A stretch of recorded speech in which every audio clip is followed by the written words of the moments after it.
Hi and welcome to this webinar. I am Abhinav, representing Abhipra, and today in this webinar हम सब बात करेंगे national pension system के बारे में। नेशनल पेंशन सिस्टम 2010 से शुरू हुआ था सभी सिटीजन्स के लिए, एंड आज टैक्स बेनिफिट्स देने के बाद बहुत ही ज़्यादा पॉपुलर हो चुका है and people want to know about national pension system और उसके अंदर क्या क्या बेनिफिट्स हैं और क्यों एनपीएस आया, वो आज हम देखेंगे इस वेबिनार में।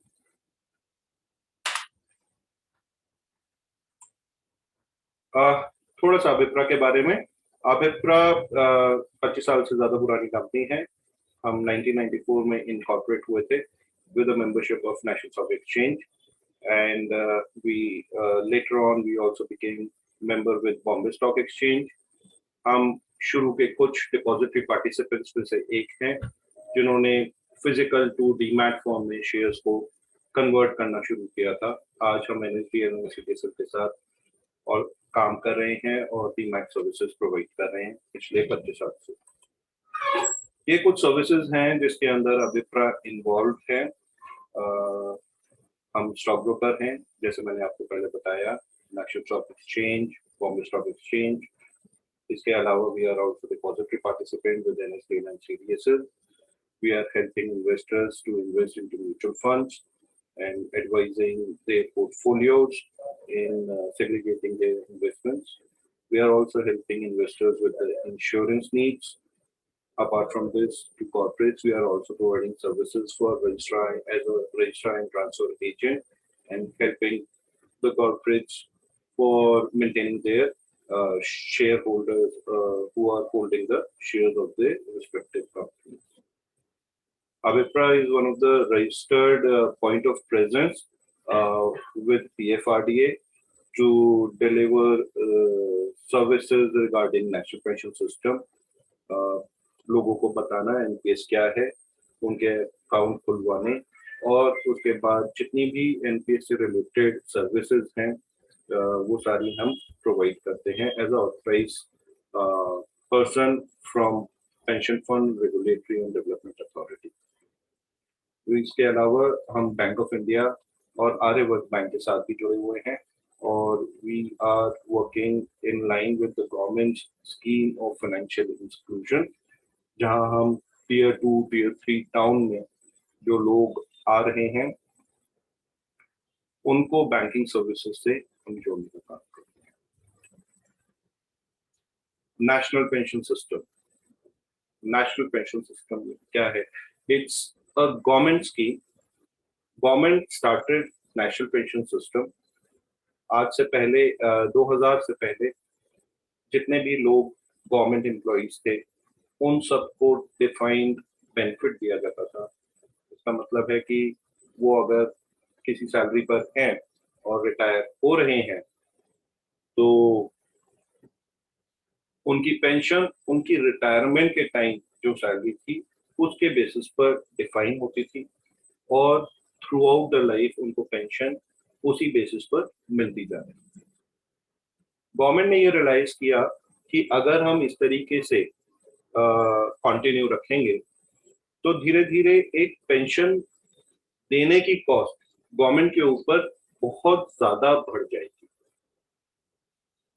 और वो वायबल गवर्नमेंट के लिए धीरे धीरे नहीं हो पाएगा, क्योंकि अब लॉन्जिविटी बढ़ती चली जा रही है और with time number of pensioners बढ़ते चले जाएंगे। तो उन्होंने नई स्कीम लॉन्च की, जैसा हमने अभी थोड़ी देर पहले वीडियो में भी देखा था।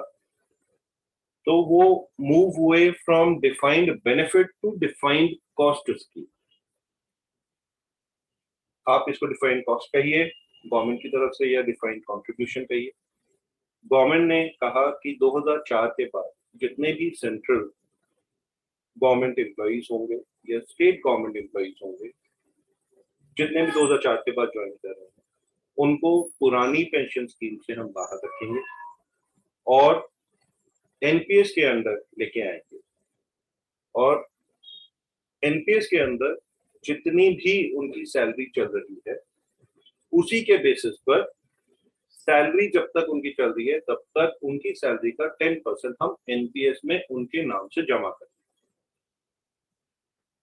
इससे ये हुआ कि गवर्नमेंट का जो कॉस्ट है उस समय का बढ़ा जब एम्प्लॉय गवर्नमेंट के साथ जुड़ा हुआ है। जब एम्प्लॉय गवर्नमेंट को छोड़ता है तो वो एक अनप्रोडक्टिव कॉस्ट गवर्नमेंट की बंद हो गई। 2004 के बाद जितने भी लोगों ने गवर्नमेंट सर्विसेज ज्वाइन की उनके खाते खुले और उनकी इन्वेस्टमेंट एनपीएस के अंदर शुरू हो चुकी है। जब वो रिटायरमेंट पे पहुंचेंगे तो उनका जो पूरा कॉर्पस होगा वही उनके लिए पेंशन का काम करेगा इन फ्यूचर। गवर्नमेंट अपनी तरफ से सैलरी का हिस्सा नहीं कंटिन्यू करेगी। तो this is how they move into national pension system, realising कि हम आज कॉस्ट बढ़ा लें, इंस्टेड हम बाद में कॉस्ट नॉन प्रोडक्टिव एम्प्लॉइज के लिए बढ़ाएं, क्योंकि पेंशन के बाद रिटायरमेंट के बाद सारे लोग अनप्रोडक्टिव हो जाएंगे, तो वो कॉस्ट को हम कंट्रोल कर सकें।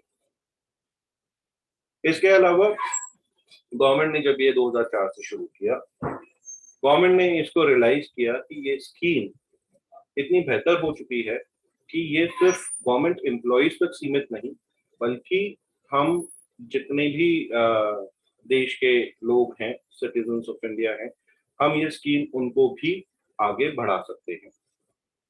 लोगों को बोल सकते हैं कि वो एनपीएस के अंदर आए और आज की डेट में कंट्रीब्यूशन शुरू करें और मैच्योरिटी पर जो उनका कॉर्पस इकट्ठा होगा वो corpus they can use for the pension.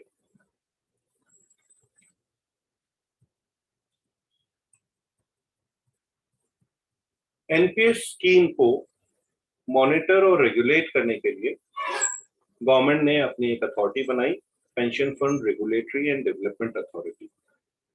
जैसे स्टॉक मार्केट के अंदर सेबी मॉनिटर करती है, बैंकिंग चैनल्स को reserve bank of India monitor करता है, इंश्योरेंस सेक्टर को मॉनिटर करने के लिए आईआरडीए है, उसी तरीके से pension Fund Regulatory and Development authority बनाई गई 2004 से पहले। Further pension Fund regulatory authority को एक स्टैट्यूटरी बॉडी में कन्वर्ट किया गया 2011 के बाद, जब ये स्कीम चालू हो गई सभी सेक्टर्स के लिए, गवर्नमेंट सेक्टर की बजाय प्राइवेट सेक्टर के लिए शुरू हो गया।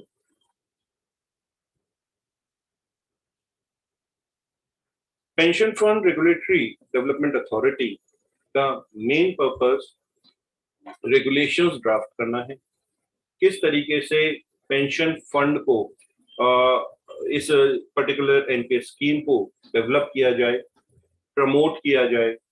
मेन टास्क पीएफआरडीए का ये रखा गया है और इस पूरे इकोसिस्टम में ये ध्यान रखा गया कि एक अथॉरिटी सभी काम ना करे। इन्होंने अलग अलग एंटिटीज बनाई जिनका स्पेसिफाइड टास्क रहा, स्पेसिफाइड टास्क जो काम करने हैं वो डिफाइन किए गए और एक पूरा सर्विस ओरिएंटेड आर्किटेक्चर बनाया गया, जिसमें सबसे पहले नाम होगा एनपीएस ट्रस्ट का।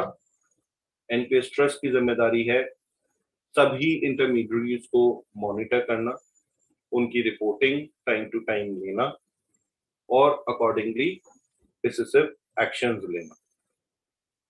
PFMs are the fund managers.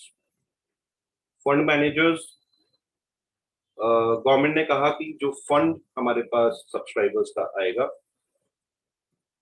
वो फंड गवर्नमेंट खुद नहीं रेगुलेट करेगी, they are not going to invest by themselves.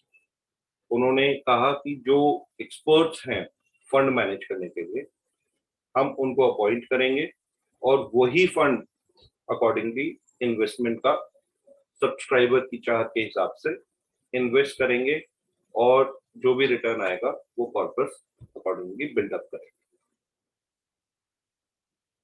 CRA is a central record keeping agency. आज की डेट में हमारे पास 3 CRA हैं जो काम कर रहे हैं। सबसे पुराना CRA NSDL है, उसके बाद के फिनटेक को अपॉइंट किया गया, और अभी बहुत ही रिसेंटली कैम्स को भी अपॉइंट किया गया as a central record keeping agency. CRA का टास्क बेसिकली सारा डिजिटाइज्ड रिकॉर्ड मेंटेन करना है।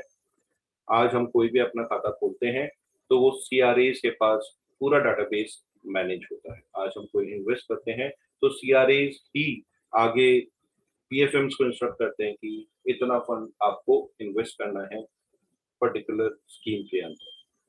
तो CRA का काम सारा डाटा मैनेजमेंट का है और सभी एंटिटीज को वो डाटा प्रोवाइड करने का। PFRDA ने पॉइंट ऑफ प्रेजेंस अपॉइंट किए टू इंटरफेस द सब्सक्राइबर्स।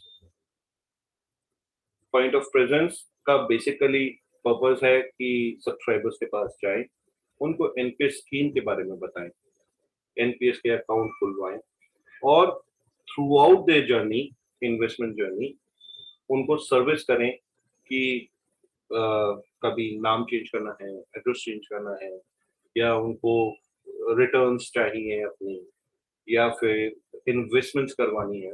तो पॉइंट ऑफ प्रेजेंस का रोल है कि सब्सक्राइबर का जितना भी इंटरफेस है वो पॉइंट ऑफ प्रेजेंस पूरा करे। जो भी फंड आता है तो वो फंड रूट होता है ट्रस्टी बैंक के थ्रू। ट्रस्टी बैंक, PFRD ने कहा कि we are going to appoint a specific bank. पहले bank of India trustee bank हुआ करता था, आज की डेट में Axis bank is a trustee bank, जो सारा का सारा फंड मैनेज करता है। जो भी पैसा सब्सक्राइबर से कलेक्ट होता है वो सारा ट्रस्टी बैंक को जाता है, फिर ट्रस्टी बैंक से रिस्पेक्टिव PFMs के पास वो फंड मैनेजमेंट जाता है। Subscribers are the heart of this ecosystem. Subscribers अपना अकाउंट खोलेंगे, इन्वेस्टमेंट करेंगे, are the heart of the system. इसके अलावा फंड मैनेजर जो भी इन्वेस्टमेंट कर रहा है वो फंड मैनेजर के पास इन्वेस्टमेंट्स नहीं रहती हैं, वो रहती हैं कस्टोडियंस के पास। तो इस पूरे इकोसिस्टम को इतना अजाइल बनाने की कोशिश की गई है कि no one entity can fool the subscriber और देयर इन्वेस्टमेंट्स।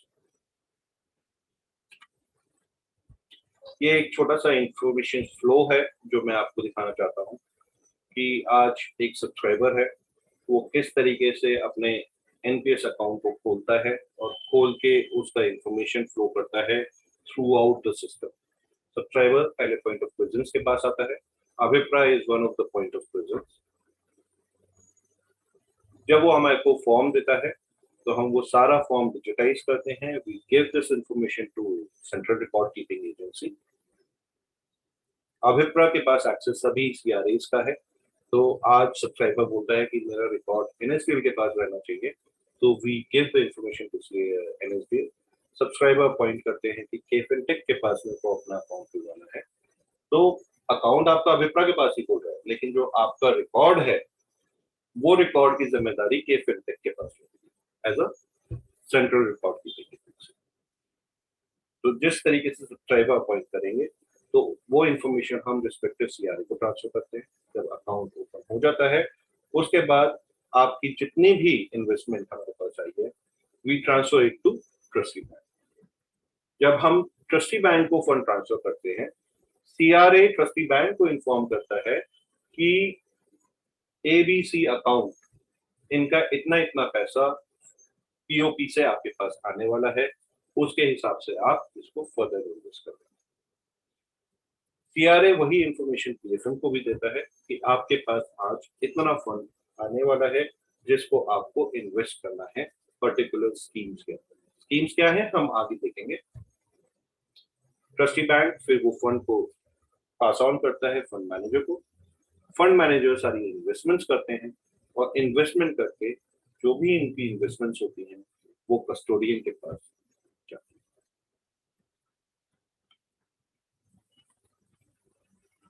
NPS ट्रस्ट का बहुत ही मेजर रोल है। NPS trust takes information from all the entities. वो हमारे से भी as a point of presence हमसे भी कलेक्ट करते हैं, CRA से रिपोर्ट्स कलेक्ट करते हैं, ट्रस्टी बैंक से रिपोर्ट्स कलेक्ट करते हैं, पीएफएम से रिपोर्ट कलेक्ट करते हैं और कस्टोडियन से सारी रिपोर्ट कलेक्ट करते हैं, और फाइनल जो रिपोर्टिंग होती है NPS trust and PFRDA accordingly उसको शेयर करते हैं एंड अकॉर्डिंगली आगे